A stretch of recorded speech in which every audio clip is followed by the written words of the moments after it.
বিসমিল্লাহির রহমানির রহিম। আজকে আমাদের রেসিপি জলপাইয়ের মিষ্টি আচার। জলপাইয়ের মিষ্টি আচার করার জন্য আমরা কড়াইয়ের ভিতর সরিষার তেল দিয়ে দিলাম। সরিষার তেল দেওয়া হয়ে গেলে দারচিনি, এলাচি এবং গোটা পাঁচফোড়ন দিয়ে এখানে সরিষা বাটা দিয়ে একটু নেড়ে নেব। সরিষা বাটাটা দেওয়ার পরে সকল বাটা মশলা যেমন আদা বাটা এবং রসুন বাটা দিয়ে দিলাম। পাঁচফোড়ন গুঁড়ো, হলুদের গুঁড়া এবং ধনিয়া গুঁড়া দিয়ে মশলাটাতে একটু পরিমাণ পানি দিয়ে একটু কষিয়ে নেব।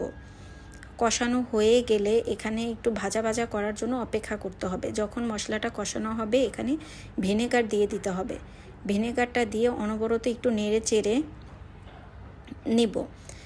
নেড়ে চেড়ে নেওয়ার পর এখানে আমি 2 কেজি পরিমাণ জলপাই দিয়ে দিছি। জলপাইটা আমি সিদ্ধ না করে করছি।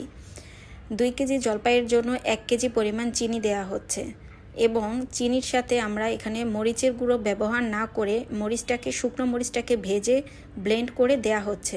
এতে স্বাদ ভালো হয় এবং ঘ্রাণ হয়। অনবরত নেড়ে চেড়ে আমরা হওয়ার জন্য অপেক্ষা করতে থাকব। এই পর্যায়ে যখন আচারের রঙটা এরকমের হয়ে যাবে তখন এখানে পাঁচফোড়নের গুঁড়ো দিয়ে একটু নেড়ে চেড়ে নামিয়ে নেব। বয়ামে ভরে আমরা দীর্ঘদিন সংরক্ষণ করে রাখতে পারবো।